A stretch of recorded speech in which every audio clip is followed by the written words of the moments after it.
Imagine for a moment the steady presence of someone who meets you exactly where you are, without trying to fix you, prove a point, or turn the conversation toward themselves. Their calm interest softens the tension in your shoulders. Their steady eyes tell you that you are safe to speak, and their silence is not emptiness but space, space for you to be heard. This is the quiet power of empathy. As Emmet Fox once taught, understanding is not just about knowing facts. It is about touching the deeper truth in another person without the barrier of judgment. You sense that truth not with the analytical mind alone, but with the whole of your being. Empathy is not a performance. It does not depend on dramatic gestures or constant verbal affirmations. Its real strength lies in your willingness to simply be present without inserting your own agenda. In this way, empathy becomes more than a personal trait. It becomes an intentional practice. By choosing to understand without judgment, you are not just offering kindness, you are building the foundation for trust that can hold even in the storms of conflict. The people you meet, whether in moments of joy or deep struggle, can feel the difference between someone who listens to reply and someone who listens to truly understand. The absence of judgment changes the very air in the room. When you are not measuring someone against your own internal standards or past experiences, you leave behind the invisible weight of expectation. People naturally let down their guard because they sense there is no hidden verdict waiting to be delivered. This openness cannot be faked. It grows from the inner work you have done to release the reflex of criticism, whether toward yourself or others. That is why healing and empathy are inseparable. When you have learned to stop condemning yourself for your flaws, you become far more capable of receiving others exactly as they are. The work begins in the mind, because judgment often forms long before words are spoken. The brain runs its quick calculations: appearances, tone, history, assumptions. In the absence of awareness, those calculations harden into verdicts, and verdicts close doors. But when you train yourself to notice the moment a judgment forms, you create a pause, a small, powerful space where you can choose a different path. In that space, you can ask, what else might be true here? What might this person be carrying that I cannot see? Without turning the interaction into an interrogation, you shift from an automatic conclusion to a living curiosity. That curiosity is not about gathering information to confirm your beliefs. It is about letting go of the belief that you already know everything worth knowing about the person before you. Even if you have known them for years, their inner life is a moving river, and you are only seeing today's current. Empathy requires the humility to admit that there is more to learn in every exchange. By holding that humility, you create a rare kind of connection, one where both sides feel free to reveal parts of themselves they usually keep hidden. Trust built through empathy is not fragile. It does not collapse at the first sign of disagreement, because it was never based on agreement in the first place. It is based on the deeper recognition that each person's experience has value, even when it does not match your own. When you practice empathy, you allow others the dignity of their perspective while maintaining the dignity of your own. This balance does not mean you approve of every action or belief. It means you choose not to make judgment your first response.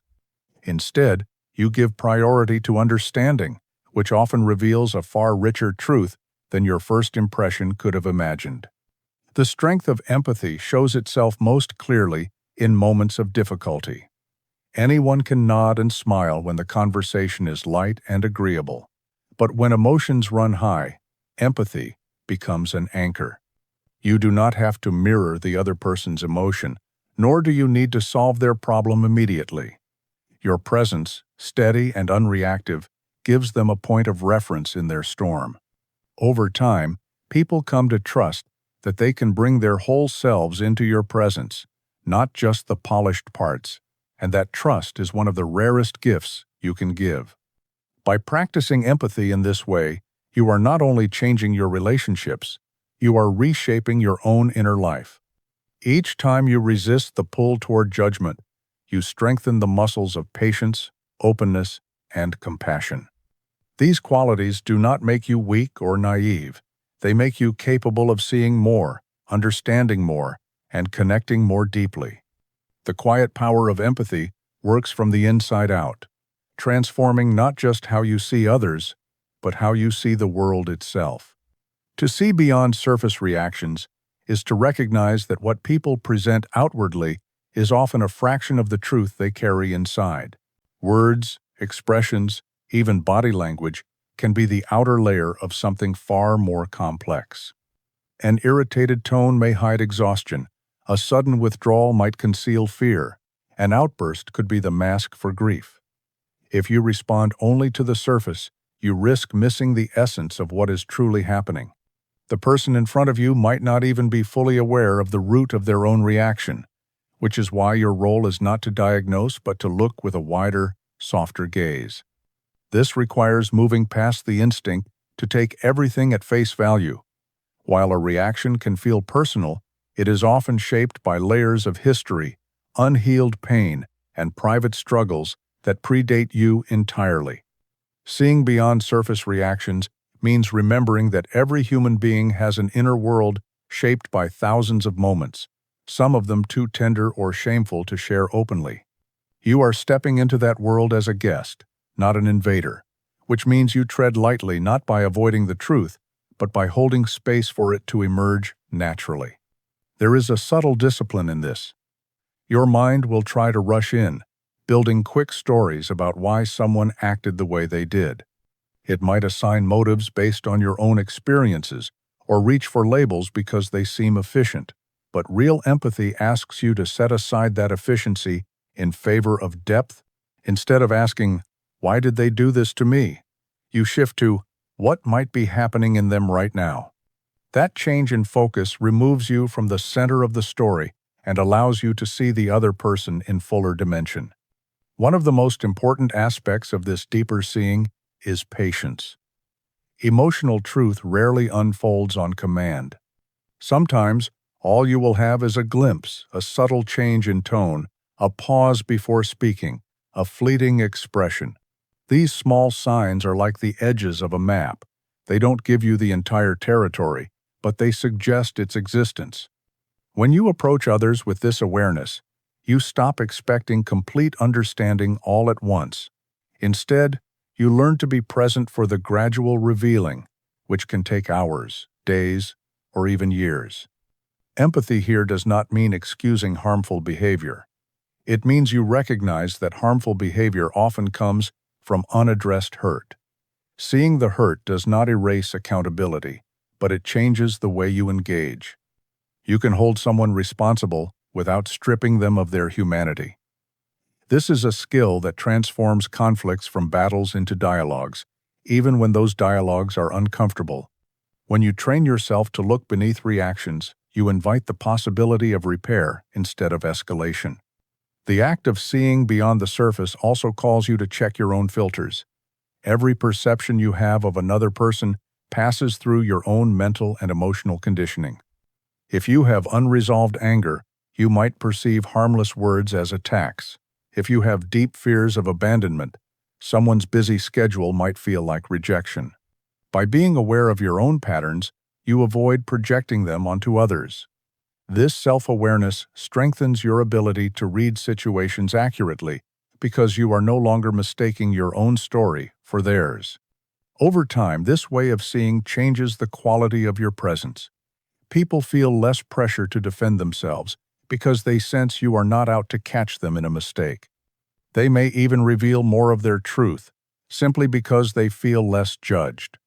That trust creates a feedback loop.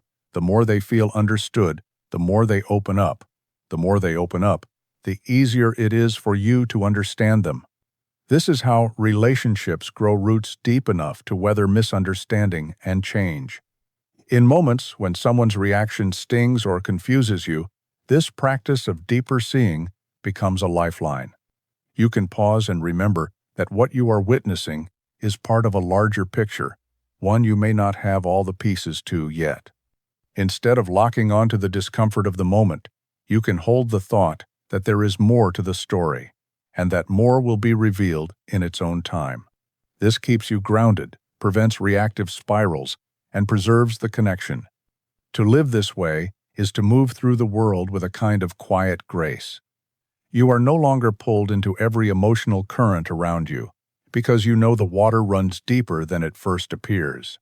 By honoring that depth in others, you honor it in yourself. This is not a skill you master overnight, but a way of being you strengthen through countless small choices to pause, to look deeper, to listen for what is unsaid. And each time you make those choices, you become a clearer, steadier presence for the people in your life. Listening with your whole presence means bringing every part of your attention into the moment without letting it scatter toward judgment, distraction, or your own inner rehearsals of what to say next. It is more than simply hearing words. It is about being attuned to the layers beneath them. When you listen in this way, you offer a kind of presence that is rare in daily life. A steady, undivided focus that makes the other person feel not just acknowledged, but deeply valued. Whole presence begins with how you inhabit your own body.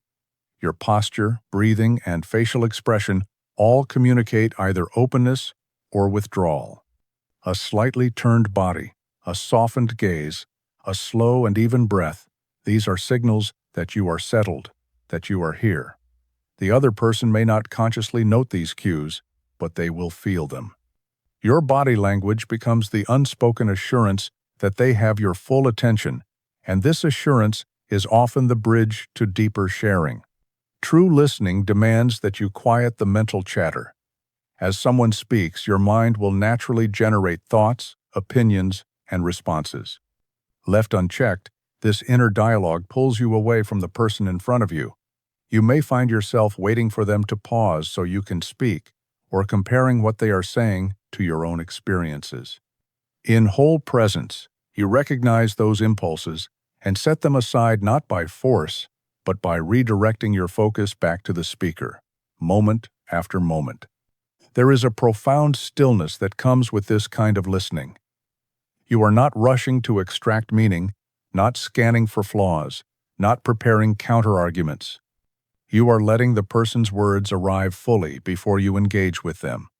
This does not mean you agree with everything you hear.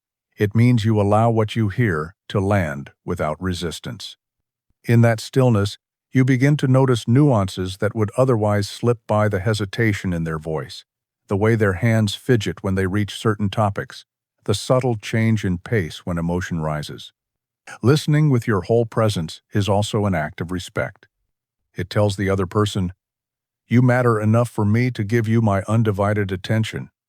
This respect can be felt even when you offer no verbal response at all. Sometimes, the absence of interruption speaks louder than any words could. You are creating a space where the speaker can follow their own thoughts to completion without fear of being cut off or redirected. That space often allows them to hear themselves more clearly, which can lead to insights they might never reach if you were filling the silence. There will be moments when listening in this way feels challenging, when the topic is emotionally charged, when you feel misunderstood, or when your own perspective is pressing to be expressed. Whole presence does not require you to erase your viewpoint, but it does ask you to postpone its expression until you have fully received what is being offered.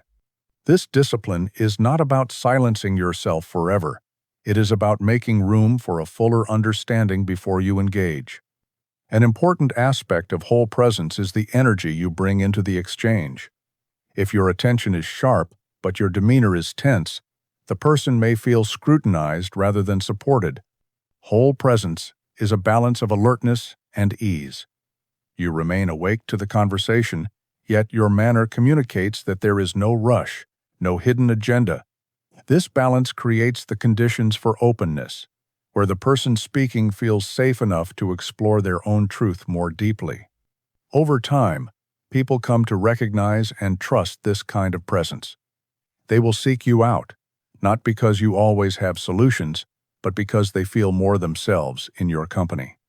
Your role is not to solve every problem, but to offer a space where clarity can emerge naturally. When someone feels fully heard, their defensiveness softens, and possibilities for resolution and connection multiply.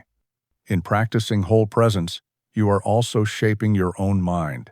You are training it to remain anchored, to resist the pull of distraction, to value depth over speed. These qualities will not only improve your relationships, but will enhance your capacity to engage with life itself. The same skills that help you listen deeply to others will help you listen deeply to your own inner life. You will notice your own thoughts and emotions more clearly, respond to them with greater wisdom, and carry a steadier awareness into every interaction. The gift of listening with your whole presence is twofold. You give the other person the dignity of being fully received, and you give yourself the gift of genuine connection, free from the distortions of assumption, impatience, or self-preoccupation. In a world filled with noise, such moments of undivided attention are rare treasures, and their impact can last far beyond the conversation itself.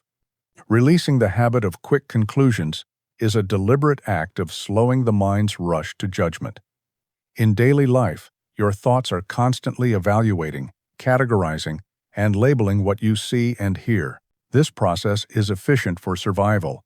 It helps you make rapid decisions, but in human relationships, it often closes doors before they can open. The moment you decide you already know someone's motives or intentions, you stop listening fully. That instant judgment becomes a filter, and everything you hear afterward is bent to fit through it. Breaking this habit starts with noticing its speed. Quick conclusions can form in less than a heartbeat. They are sparked by tone, choice of words, facial expression, or even an echo of past experiences.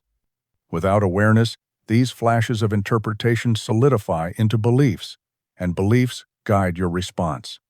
You may interrupt, defend yourself, or withdraw, all without ever considering that your conclusion might be incomplete or mistaken. The discipline lies in creating a pause between what you perceive and how you interpret it. This pause does not mean you stop engaging. It means you give yourself a moment to observe your own mind at work. You catch the story it is starting to tell and ask yourself if the story has enough evidence to be trusted. This small gap between perception and reaction is where understanding can grow. It is the difference between reacting to an assumption and responding to reality. The pause is also a signal to the other person. It shows them that you are willing to sit with uncertainty rather than fill it with guesses. Many conflicts escalate because both sides are defending their conclusions rather than exploring what is actually true. When you resist the urge to finalize your judgment too quickly, you make space for more information to surface information that might completely alter your understanding of the situation. Releasing quick conclusions requires humility.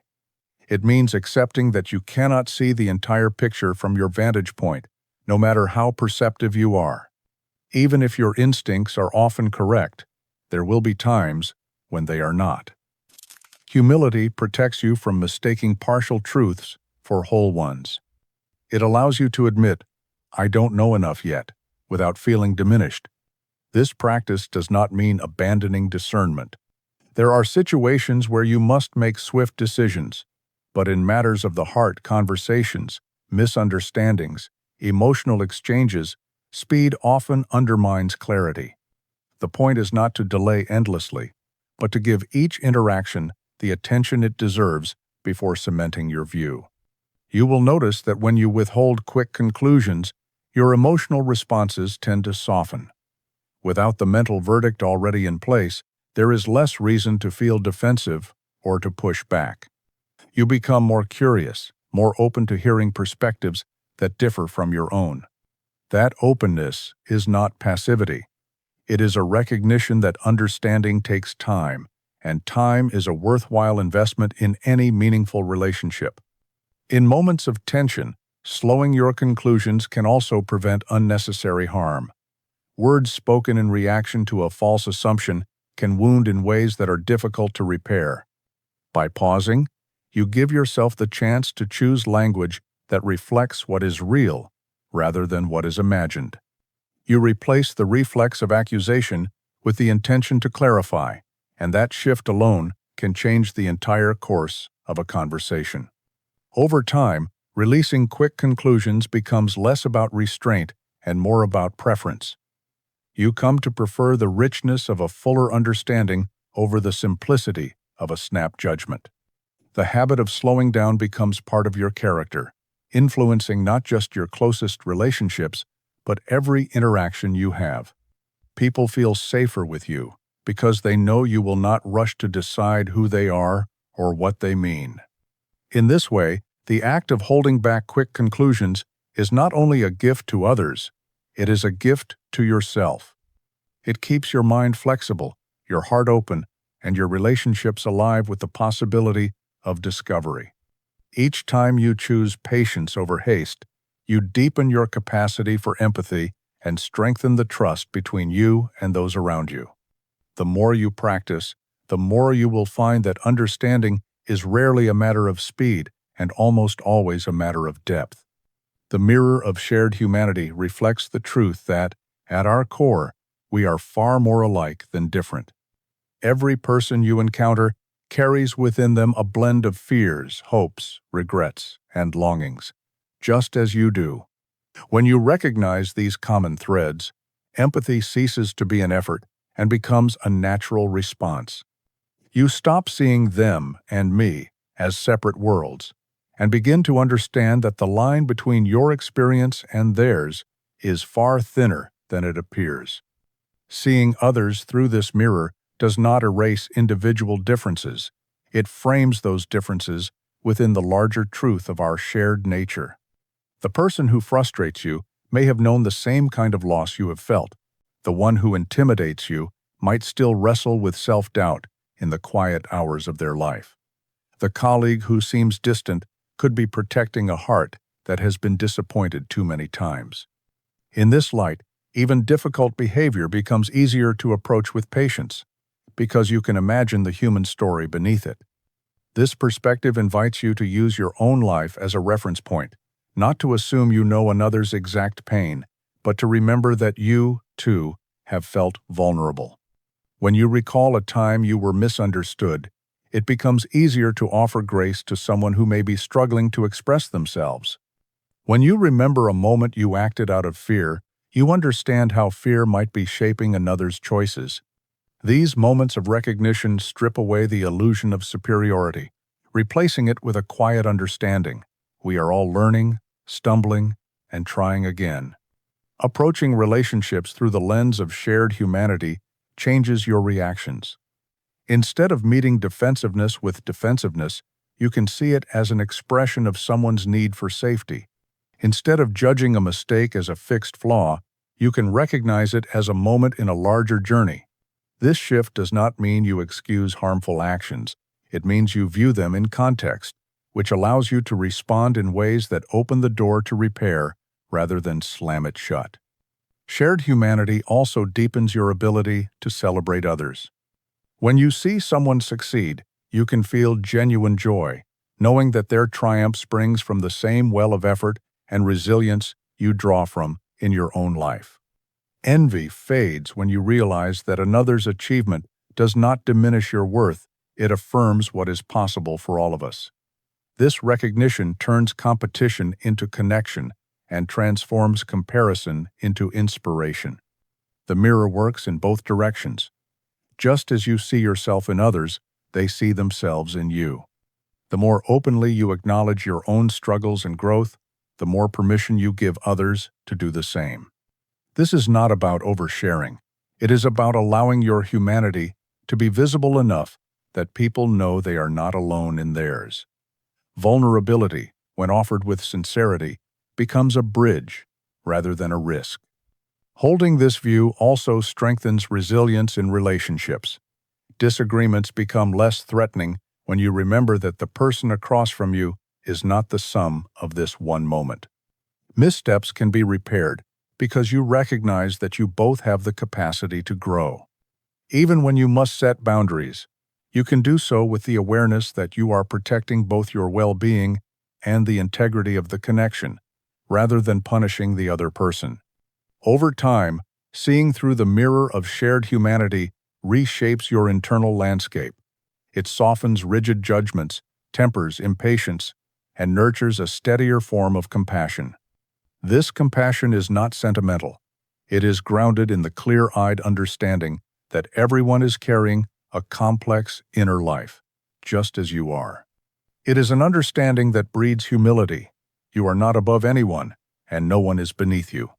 When you live with this awareness, empathy becomes less about effort and more about recognition. You recognize yourself in others, and others in yourself, and that recognition changes the way you move through the world. You listen differently, speak differently, and choose differently, not because you have been taught to, but because you cannot unsee the truth that every human being you meet is a reflection of the same human experience you inhabit. Untying emotional knots begins with recognizing that tension in relationships rarely comes from a single moment. More often, it is the result of accumulated misunderstandings, unspoken resentments, and unmet needs that have twisted together over time. These knots can feel impossibly tight, as though pulling on one thread will only make the whole thing harder to untangle. Yet, with patience and compassion, they can be loosened, sometimes slowly, sometimes in a single shift of perspective. The first step is to approach the knot without aggression. Trying to force a quick resolution often adds strain, hardening the very patterns you want to release. Just as you would work carefully with a delicate piece of fabric, you begin by softening your grip. This means setting aside the need to win an argument or to prove your point immediately. Instead, you focus on creating a calmer emotional space where the real issues can be seen without the heat of reactivity. Remaining anchored in compassion is what allows you to do this. Compassion does not mean ignoring harm or avoiding hard truths. It means holding those truths within a frame of care. When you keep compassion at the center, you see not just the behavior in front of you, but the human being behind it. You remember that the other person, like you, is shaped by fears, disappointments, and old wounds. This perspective can prevent you from yanking on the knot in frustration and instead encourage you to look for the gentlest starting point. Loosening emotional knots often requires naming what has been left unsaid. Silence can protect peace in the short term, but over time, unspoken feelings become another layer of the tangle. Naming is not about unleashing every grievance at once. It is about identifying the threads that keep the knot in place. This might be an apology that was never offered, a need that was never voiced, or a misunderstanding that was never corrected. By addressing these directly, without accusation, you begin to release tension from the system. There will be moments when the other person resists, either out of pride or fear. Here, your steadiness matters. If you react to their resistance with more resistance, the knot tightens. But if you respond with calm persistence, acknowledging their feelings while holding the intention to find resolution, you create the conditions for eventual openness. Emotional knots rarely untie in one conversation. They loosen through repeated interactions, where safety is rebuilt thread by thread. Sometimes you will discover that the knot includes your own assumptions and defenses. Self-reflection becomes essential. Are you holding on to an old interpretation that no longer fits? Have you been guarding yourself so tightly that you've made it hard for the other person to reach you? Untangling your own contributions is not about taking all the blame. It is about freeing yourself from patterns that keep the knot in place. When you release your part of the tension, the entire dynamic can shift. In certain cases, the knot will not fully disappear, but even partial loosening can bring relief. Reducing the strain allows for more honest conversations, less emotional fatigue, and greater willingness to connect. You may find that the knot becomes less central to the relationship. It is no longer the defining feature, but a minor thread in a much larger tapestry. That shift alone can restore a sense of ease and openness. Over time, the skill of untying emotional knots becomes a habit of mind. You learn to notice when tension is beginning to twist, and you address it early, before it becomes too tight to manage. You check your own responses, making sure you are not adding unnecessary pulls to the thread. You become quicker to clarify, to ask questions, to express appreciation, small acts that prevent new knots from forming.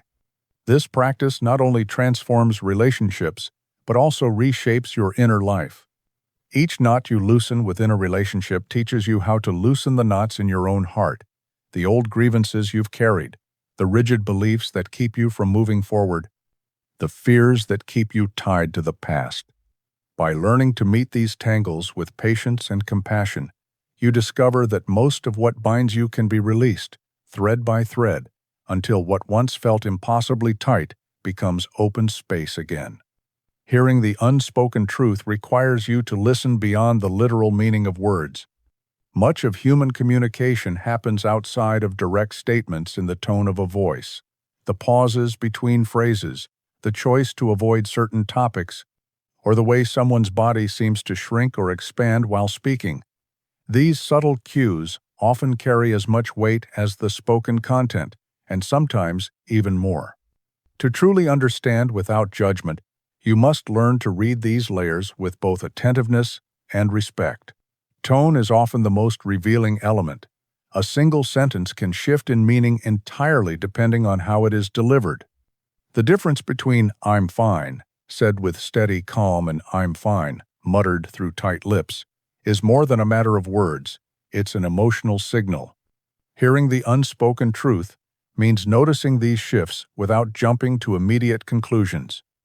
You treat them as clues, not verdicts, and remain open to discovering what lies beneath them. Silence is another carrier of meaning. A long pause before answering, a sudden change of subject, or the decision not to respond at all can speak volumes. Silence can signal thoughtfulness, discomfort, restraint, or even a desire for protection. Rather than rushing to fill these gaps with your own voice, you give them space. In doing so, you communicate that you are not afraid of what might emerge when the other person is ready to speak. Body language adds yet another dimension. Crossed arms, restless hands, shifting eye contact, or a sudden straightening of posture can all reflect inner states that words may not reveal. These cues do not exist in isolation. They must be read in the context of the person's usual behavior and the situation at hand. The goal is not to decode someone like a puzzle, but to remain sensitive to the signals they are sending, whether intentional or not. Hearing the unspoken truth also means recognizing the emotional undercurrents in a conversation. Someone may speak confidently, while their tone carries a faint tremor of uncertainty. Another might offer a factual account of an event, while their eyes hold grief.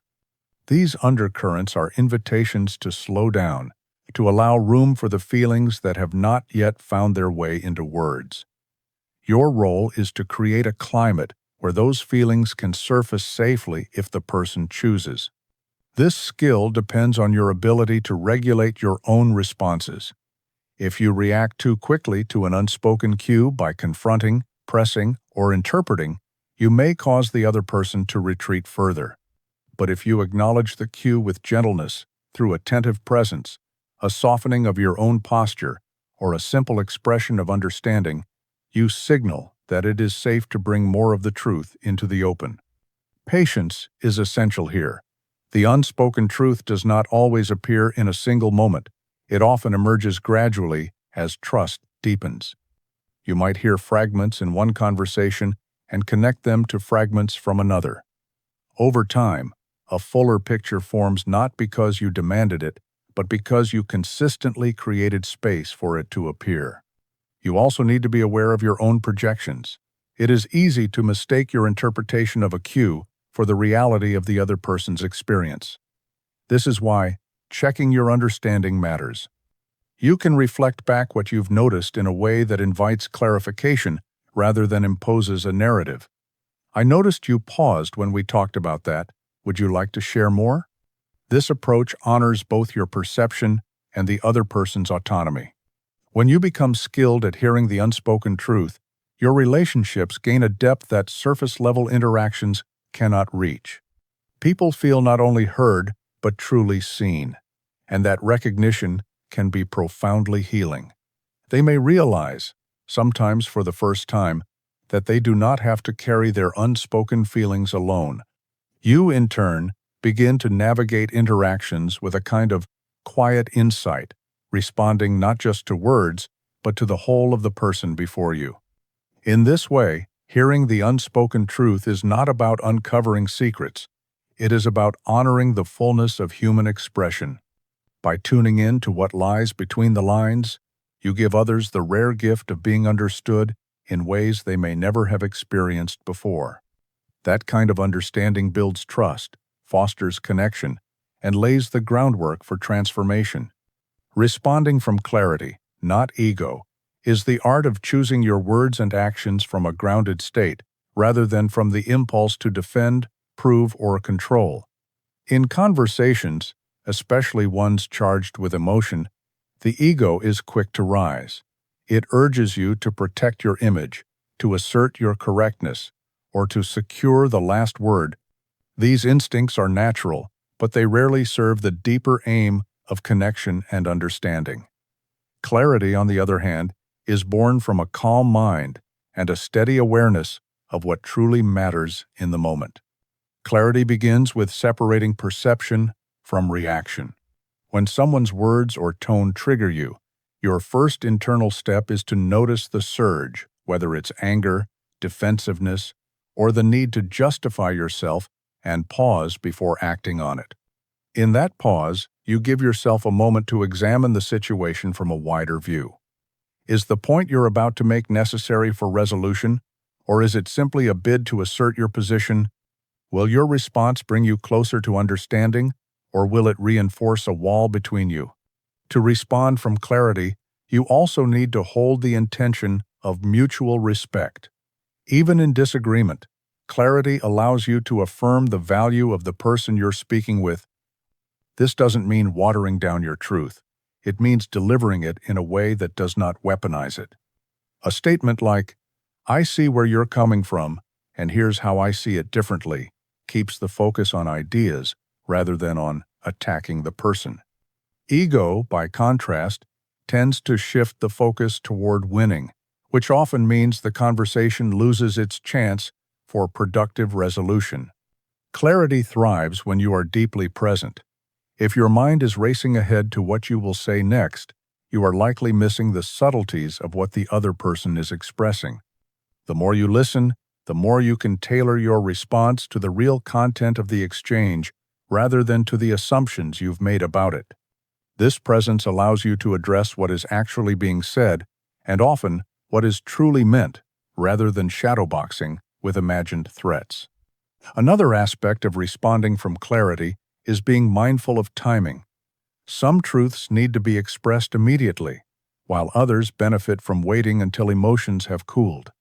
The ego often wants to strike while the heat is high, seeking the satisfaction of instant expression. Clarity, however, understands that the right message delivered at the wrong time can be just as destructive as the wrong message. Waiting for the right moment does not mean avoiding the issue. It means respecting the conditions needed for it to be heard and received. Language is your most visible tool in this practice. Clear responses are concise, focused, and free of unnecessary sharpness. This doesn't mean stripping them of emotional warmth. It means removing the hooks that invite defensiveness. Instead of saying, "you always," or "you never," clarity invites specificity. In this instance, "I felt," or "when this happened." "My understanding was." Such phrasing keeps the door open for dialogue instead of locking it with accusation. Responding from clarity also requires the willingness to let some points go. Not every inaccuracy needs correction, and not every misunderstanding needs immediate resolution. Sometimes, holding the bigger picture in mind reveals that certain battles are not worth fighting because they do not serve the relationship or the truth you are working toward. This is not about suppression, it's about discernment. You conserve your energy for the moments that truly matter, where your voice can have the most impact. Over time, responding from clarity builds trust. People learn that even in tense moments, you will engage with fairness and respect. They come to see you as someone who can disagree without demeaning, someone who can hold a strong position without letting ego poison the conversation. This steadiness not only benefits your relationships, but also deepens your own sense of integrity. When clarity guides your words, your communication becomes an instrument for connection rather than conflict. You are no longer reacting to the immediate pull of the ego, but choosing from a place that reflects both your values and your vision for the relationship. In this way, every conversation becomes an opportunity not to prove yourself, but to create understanding that can outlast the moment.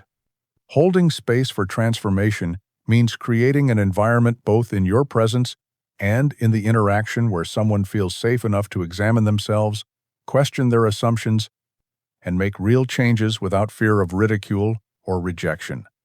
Transformation is not something you can force in another person. It unfolds when they are ready. What you can do is ensure that when that readiness comes, the space between you can hold it.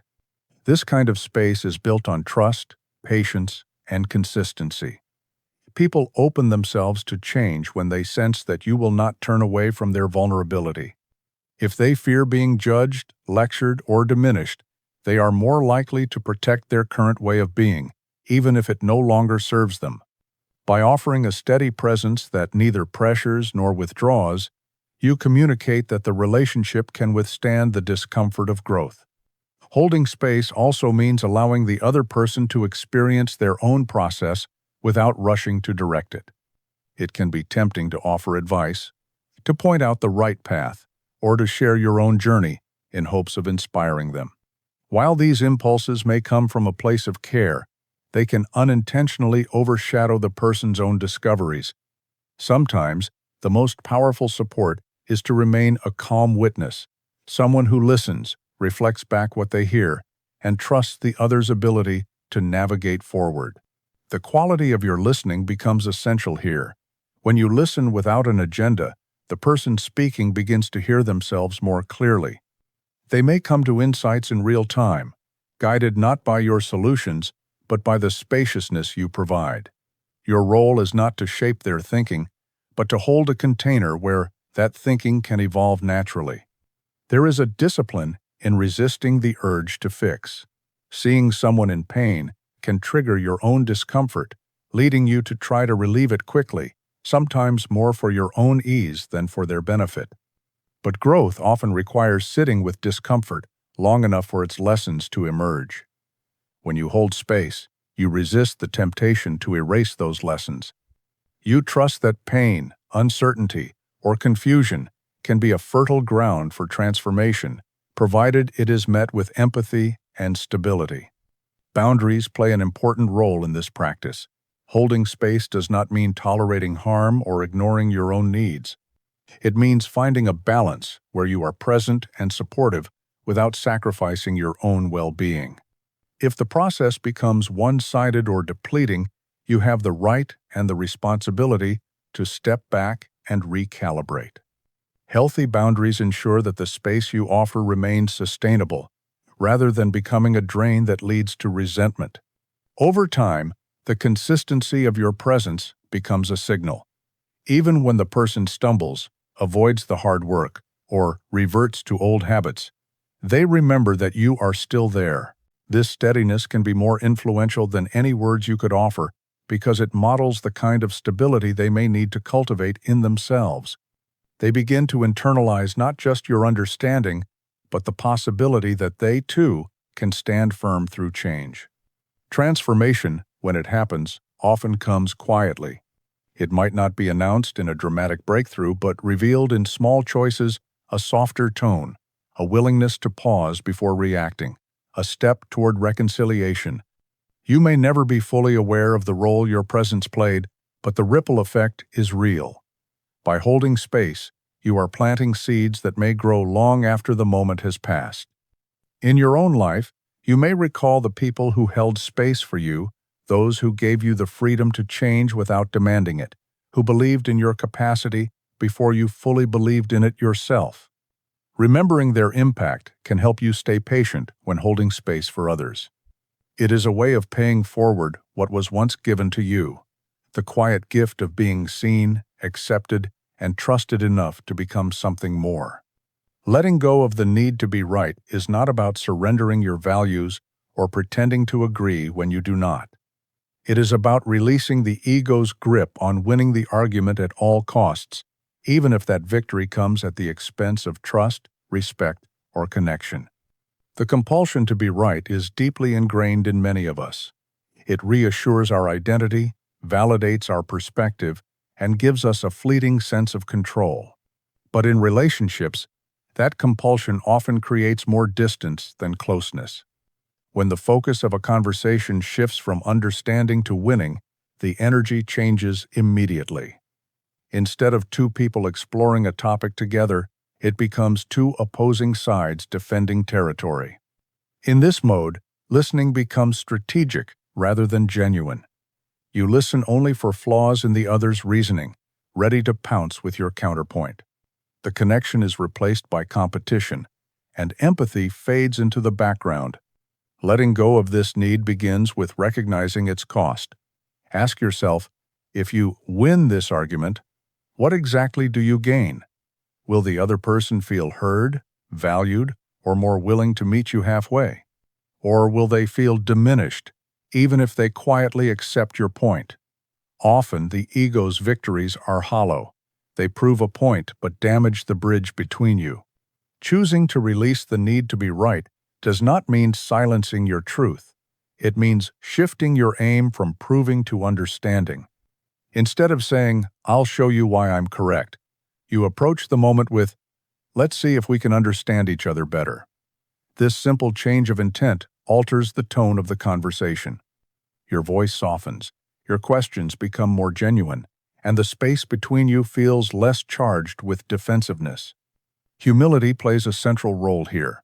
To let go of being right is to accept that your perspective, while valid, is incomplete. Every person's view is shaped by their experiences, biases, and values, yours included. The other person's perspective may hold truths you cannot yet see, or may highlight blind spots you did not know you had. By staying open to that possibility, you create room for learning rather than locking yourself inside the walls of your own certainty. This openness also models a healthier way of engaging. When you show that you can disagree without domination, you invite the same in return.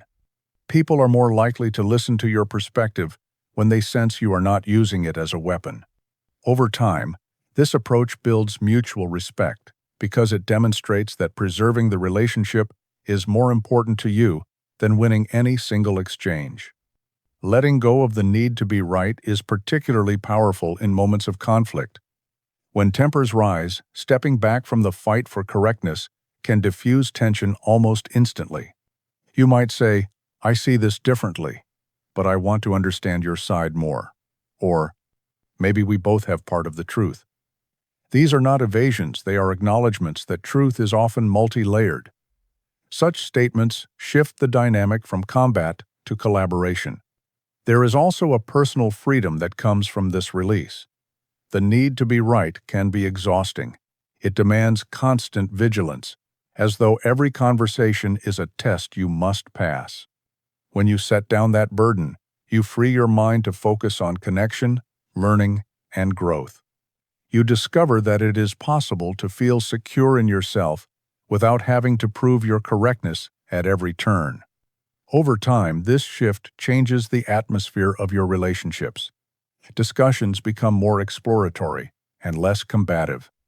Misunderstandings are resolved more quickly because they are not weighed down by the need for one side to emerge victorious. The people in your life may begin to mirror this approach, meeting you with more openness and less defensiveness. Ultimately, letting go of the need to be right is an act of respect for yourself, for the other person, and for the relationship itself. It says, "I value our connection more than I value my ego's momentary satisfaction." And in that choice, you create space for deeper understanding, lasting trust, and the kind of dialogue where both sides can grow.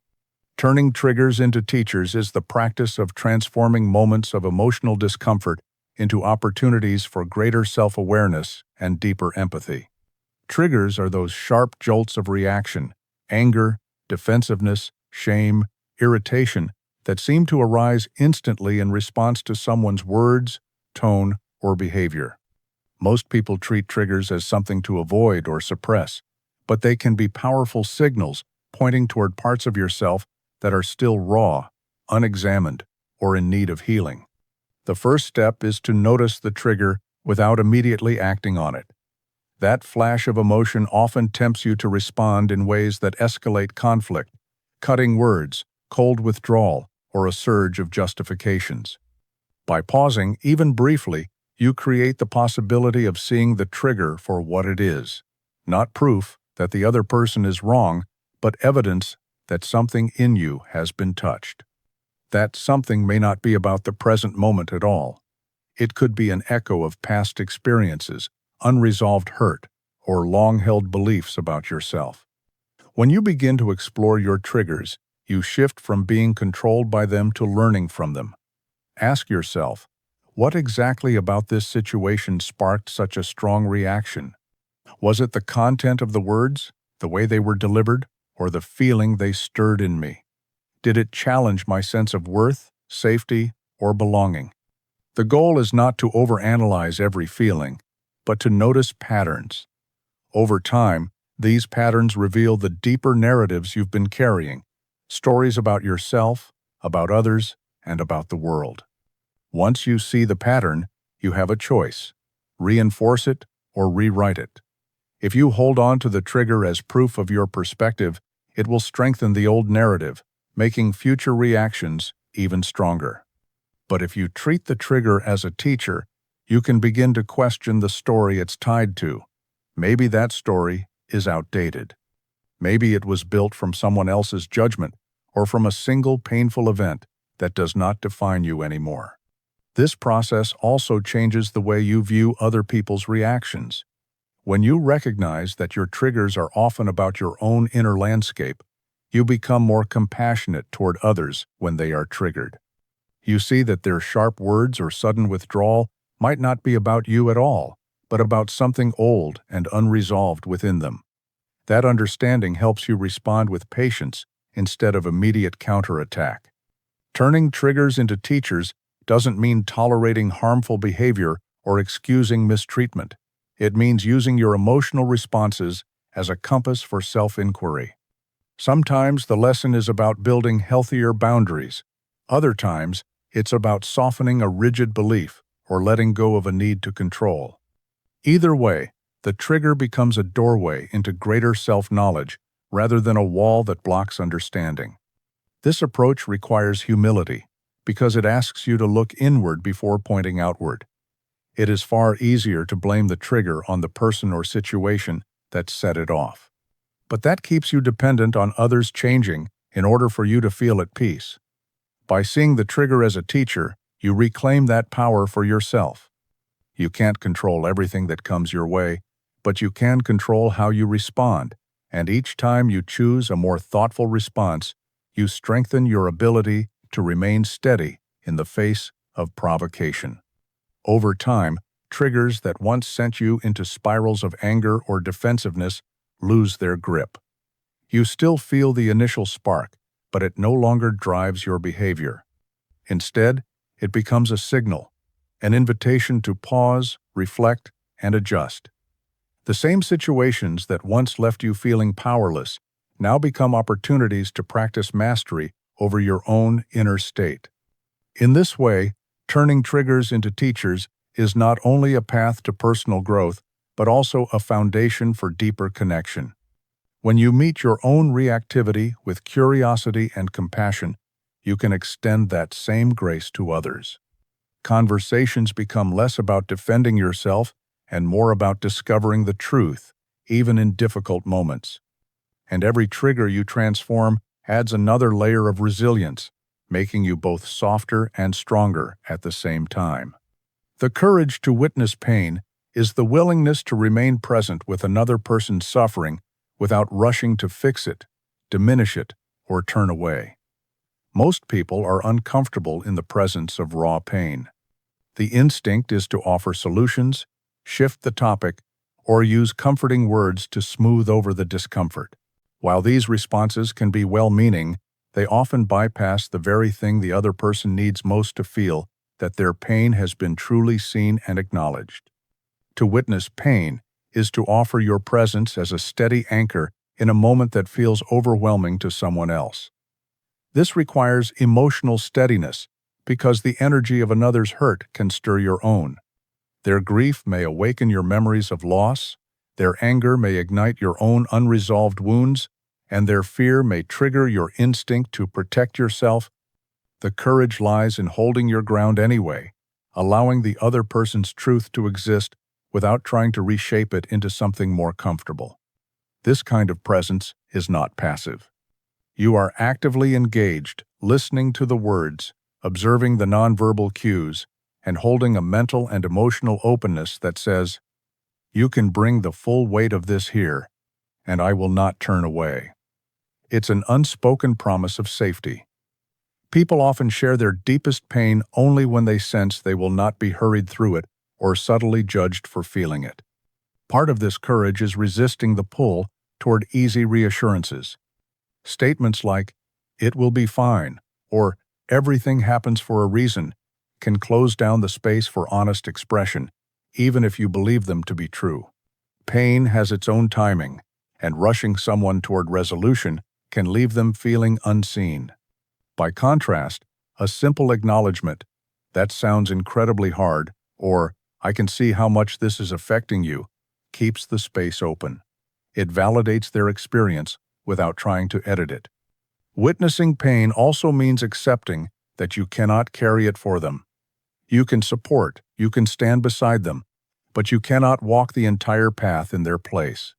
This can be difficult, especially if you care deeply about the person, because it means surrendering the illusion of control. Yet paradoxically, your willingness to simply accompany them often provides more comfort than any attempt to take their pain away. It allows them to feel both supported and respected in their own process. Sometimes the pain you witness will challenge you. It may come in forms you do not understand: grief over something you would not grieve, anger over something you would forgive. Courage here means setting aside your personal framework and allowing theirs to take precedence in this moment. You don't have to agree with how they feel to honor that they feel it. This act of recognition alone can be profoundly healing. It's important, too, to witness without absorbing to the point of depletion. You maintain your own center so you can remain steady. This might mean grounding yourself with a few deep breaths, noticing your own posture, or silently reminding yourself that you are here as a witness, not as the one in pain. If you allow yourself to become overwhelmed, you risk making the moment about your struggle rather than their need. Over time, the courage to witness pain strengthens your relationships in ways nothing else can.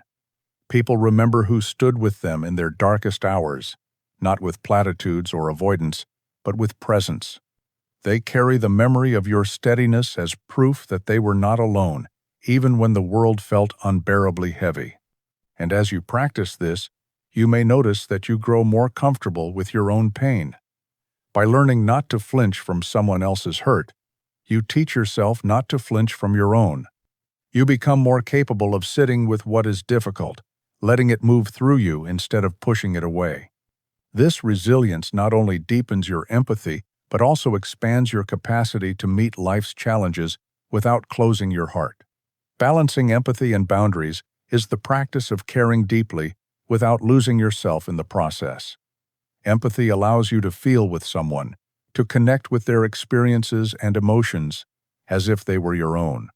Boundaries ensure that, while you walk alongside them, you remain grounded in your own needs, values, and well-being. Without empathy, relationships grow cold and transactional. Without boundaries, they can become consuming and unsustainable. True connection requires both. The challenge is that empathy can sometimes blur the lines. When you care for someone, it's easy to overextend to take on their struggles as if they are yours to solve, or to keep giving even when you feel drained. This might temporarily ease the other person's burden, but it often leads to quiet resentment, burnout, or the loss of your own emotional clarity. Boundaries are not walls to keep people out. They are the edges that define where you end and another begins, so you can show up fully without being swallowed by the weight of their life. Balancing the two starts with self-awareness. You need to notice the signs that your empathy is tipping into self-sacrifice. Constant exhaustion, irritability toward the person you're helping, or the sense that you are giving from obligation rather than choice. These signals are not proof that you care too much. They are reminders that care needs to be sustainable.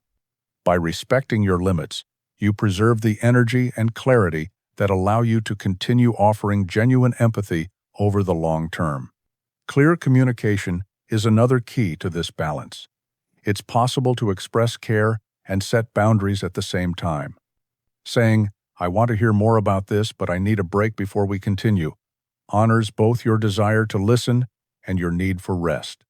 Boundaries like these help the other person trust your presence because they know it's not fueled by hidden resentment or silent depletion. Empathy within healthy boundaries also respects the other person's autonomy. If you try to manage every detail of their struggle, you may unintentionally take away their chance to grow through it. Sometimes the most compassionate act is to step back, allowing them to navigate their own choices while knowing you are there for support. This kind of space can be empowering, signaling your belief in their capability rather than reinforcing dependence. Maintaining boundaries does not diminish the depth of your empathy, it enhances it. When you are rested, emotionally centered, and clear about what you can offer, the empathy you give is pure, not clouded by exhaustion or frustration. You can listen more attentively, respond more thoughtfully, and be more fully present, because you are not secretly wrestling with your own depletion. Balancing empathy and boundaries also protects the integrity of the relationship. When you consistently give beyond your limits, you risk creating unspoken debts expectations that the other person will one day repay you, even if you've never voiced them. These hidden contracts can erode trust over time. Healthy boundaries ensure that what you give is freely given, without strings attached, making the connection cleaner and more honest. In practice, this balance is dynamic, not fixed. There will be times when you lean in more, offering extra time or emotional energy, and times when you need to step back to care for yourself. What matters is staying aware of that shifting balance and adjusting intentionally rather than letting guilt or habit dictate your choices. Ultimately, balancing empathy and boundaries allows you to remain present for the people in your life without losing your center. It affirms that your well-being and theirs are not in competition, but in partnership, each strengthened by the other. In this way, you model a form of connection where care and self-respect exist side by side, and where relationships can thrive without anyone being diminished in the process. Planting seeds of mutual respect is the ongoing practice of creating interactions that affirm the dignity and worth of both people involved. Respect is not built in a single conversation. It is cultivated over time, through countless small choices in how you speak, listen, and respond. Like any seed, respect needs the right conditions to take root: consistency, care, and patience. When these elements are present, relationships can grow in strength and depth, even through disagreements and challenges. Mutual respect begins with how you see the other person. If you view them solely through the lens of their flaws, past mistakes, or current struggles, your words and tone will inevitably reflect that judgment. To plant respect, you must look for the qualities that are worth honoring: their effort, their resilience, their intentions, even when you also see where they fall short. This balanced perspective allows you to engage without diminishing them, which in turn encourages them to meet you with the same regard. The way you listen plays a powerful role in this process. Listening without interruption, without rushing to correct, and without framing their words through your own agenda, communicates that their voice matters. It's not just about hearing their point, It's about making space for it to exist fully before responding. Over time, this kind of listening becomes a mirror. People who feel respected in conversation often reflect that respect back. Respect also lives in the language you choose. Words can open or close doors. Even when you need to express disagreement or set a boundary, you can do so in a way that preserves dignity. Statements like, "I see this differently, but I appreciate hearing your view," or "I can't agree with this choice, but I respect your right to make it," signal that the relationship matters more than the momentary point of contention. These acknowledgments keep the soil of respect fertile, even in conflict. Consistency is what allows respect to grow beyond polite gestures. If your respect disappears when you're frustrated, the other person learns that it's conditional. But when you maintain a baseline of civility and consideration, even when you're tired, stressed, or angry, you prove that your respect is part of your character, not just a tactic for smooth interactions. This consistency builds trust, because the other person knows where they stand with you. Planting seeds of mutual respect does not mean avoiding honesty. In fact, honesty given with care is one of the most powerful ways to show respect. It says, "I trust you enough to speak truthfully, and I trust our relationship enough to hold that truth." When truth is paired with empathy, it becomes a tool for growth rather than a weapon for criticism. This creates a feedback loop where openness and respect feed each other. Acts of respect can be small yet significant. Remembering details about someone's life, following through on promises, acknowledging their efforts, all of these gestures send the message that you see and value them.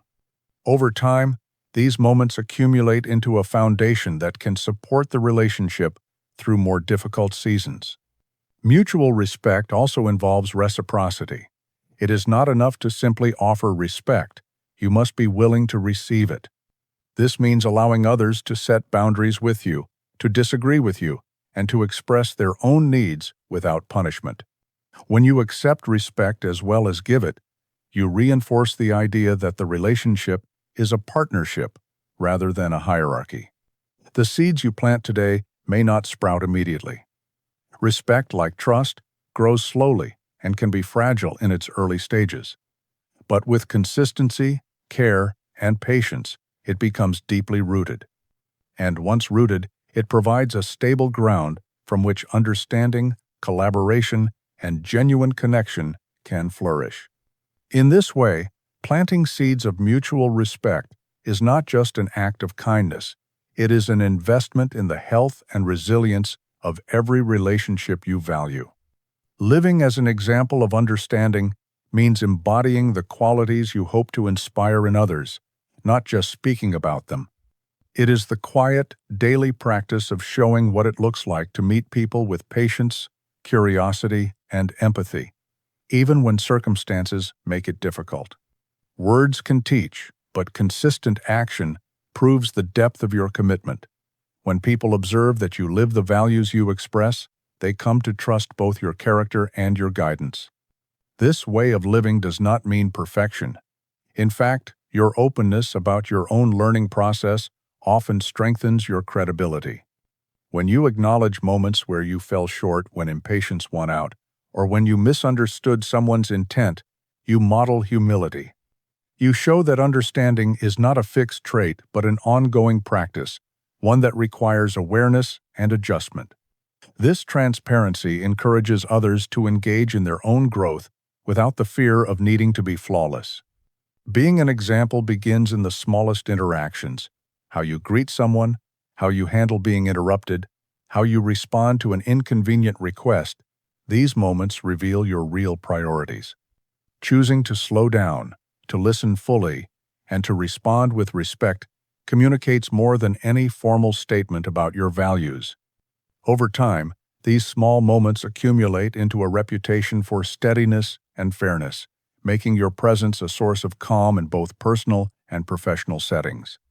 Living this way also means extending understanding beyond your immediate circle. It's easy to be patient with those you like or agree with. The real test is in how you treat people whose perspectives, behaviors, or values challenge you. By showing that you can remain respectful and engaged even in disagreement, you demonstrate that empathy is not conditional on comfort. You reveal that understanding is a choice you make, not a mood you happen to be in.